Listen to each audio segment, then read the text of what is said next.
Ma'am खुरुमजरी अनौब चाही 2026 लापगी ma'am पीजब लोना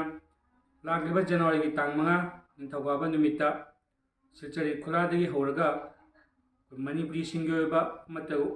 demand Manipuri autonomous council Assam पीबू है खोलाव पुद चक्कदोबा मैम खोंचद असम चोइन खुनाब मणिपुरी लोन इमा लोन पुनमना सरुक याबीना अखोई डिमांड फंगनब होनाबद मैम पुनः तौबी खोलाव लौमीनसे मैफागी मागी मैम नोरोना अपील तौजरी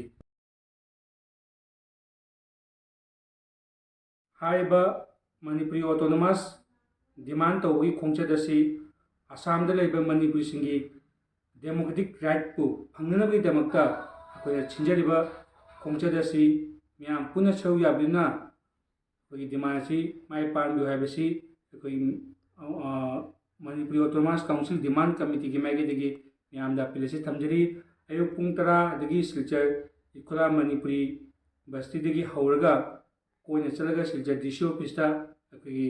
पिसनगदब मेमोरेंडम पिसलम डिमांड असम सरकार की थोंग यौहनब होनामिनबद मैम पुनः सरुक याबीना मपुंग फाहनबी ऑटोनोमस काउंसिल डिमांड कमिटी की माइगी मैम अपील तौजरी।